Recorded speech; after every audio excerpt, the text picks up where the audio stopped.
Now, when it comes to complexity, I thought this was very interesting. So I've said this before, I've covered other scientific studies.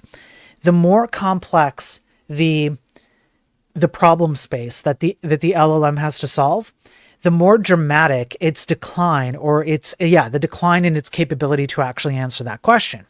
The impact of large language models on open source innovation, evidence from GitHub Copilot.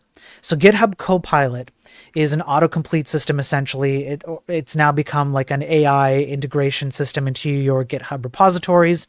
So the abstract here is enough to get the sense of what's going on, although you're welcome to read the data. They did go over actually a bunch of data in terms of GitHub repositories.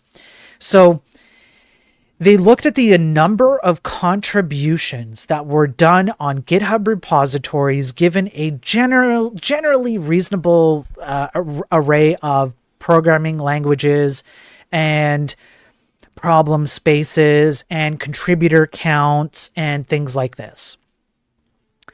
They looked at the long term. So here's what they did. Let me see. Right here. We observe a significant jump in overall contributions, suggesting that LLMs effectively augment collaborative innovation in an unguided setting.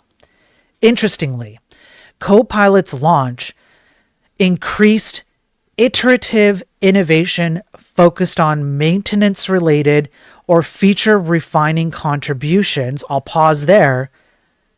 What did they just describe? What would be an iterative innovation focused on maintenance-related or feature-refining contribution? What have we been talking about? Narrow-scoped, right? Narrow-scoped problems. Significantly more than it did capability innovation through code development or feature introducing commit. So when you narrow the scope, the output of the LLMs tends to add to contributions, code contributions. It tends to increase the collaboration in terms of code contributions. Now, DDAVR literally just said in 2 words what I was going to take a longer time saying: code churn. So even when you narrow the scope of Copilot, fine, it can help with increasing the number of overall contributions and perhaps collaboration, but it also means code churn. This disparity between narrow-scoped problems and new feature problems or bigger scope problems was more pronounced after the model upgrade in June 2022 and was evident in active projects with extensive coding activity, suggesting that as both LLM capabilities and or available contextual information improve, the gap between capability and iterative innovation may widen. The word usage here makes it sound a little bit confusing because you go, as capabilities improve, something gets worse. Like, where's the disconnect here? Here's what it means. And this is a chart I covered, I believe it was on Friday, going over the last few years of LLM improvements as charted out. And there is a plateau, not a plateau, but there is a very apparent diminishing returns in the LLM, let's say, quality of output since 2023 up to now. This is a separate scientific study that literally adds to that chart that I went over. So as LLMs improve, and so I think what they're doing is they're taking a verbiage that these AI companies are using to say that their models have had some improvement in some capacity. And so you put it under a catch-all term called improve.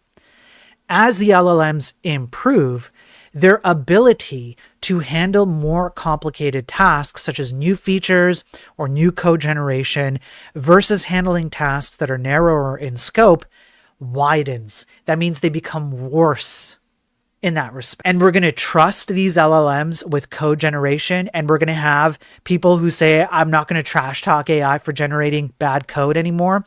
Now, here is why it's a particularly, let's say, egregious thing for someone like Primogen, who literally did say this twice, I believe. Primogen said, when AI generates bad code, it's because it's doing exactly what you prompted it to do. It's literally taking your prompt and answering that prompt directly. Let me boil it down for you into what he's really saying. It's your fault that AI can't generate code because you didn't prompt it correctly. And yet, on these streams, I go over study after study showing that these things are fundamentally flawed. And instead of me telling you should prompt better, I'm telling you should have a full amount of skepticism if you're going to use these things, and then you might see some success out of them, maybe. It has nothing to do with whether you prompted it. It has nothing to do with the quality of your ability to, manually massage the LLM. These things are fundamentally flawed. And anybody who tells you otherwise is bullshitting you and is not to be trusted because they're selling you something. Imagine telling people it's your prompting that's the problem. That's why you get bad outputs.